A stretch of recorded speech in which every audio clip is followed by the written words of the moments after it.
যারা ভিতরে কারা আছে আমরা জানি না, ওটা আমরা খোলার ব্যবস্থা করছি, খোলার পরে জানা যাবে কারা ওখানে আছে। আমরা দোতলাতে পেয়েছি 6টি, ওই যে জেনারেটর, একটা জেনারেটর রুম আছে, জেনারেটরের পাশে ছিল, আর 4তলাতে পাওয়া গেছে 4টি।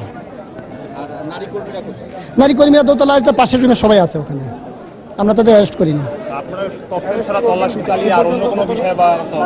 এখন তল্লাশি এখনো চলছে, এখনো ককটেল ছাড়া অন্য কিছু এখনো পাওয়া যায়নি, কিন্তু তল্লাশি আমাদের এখনো অব্যাহত আছে।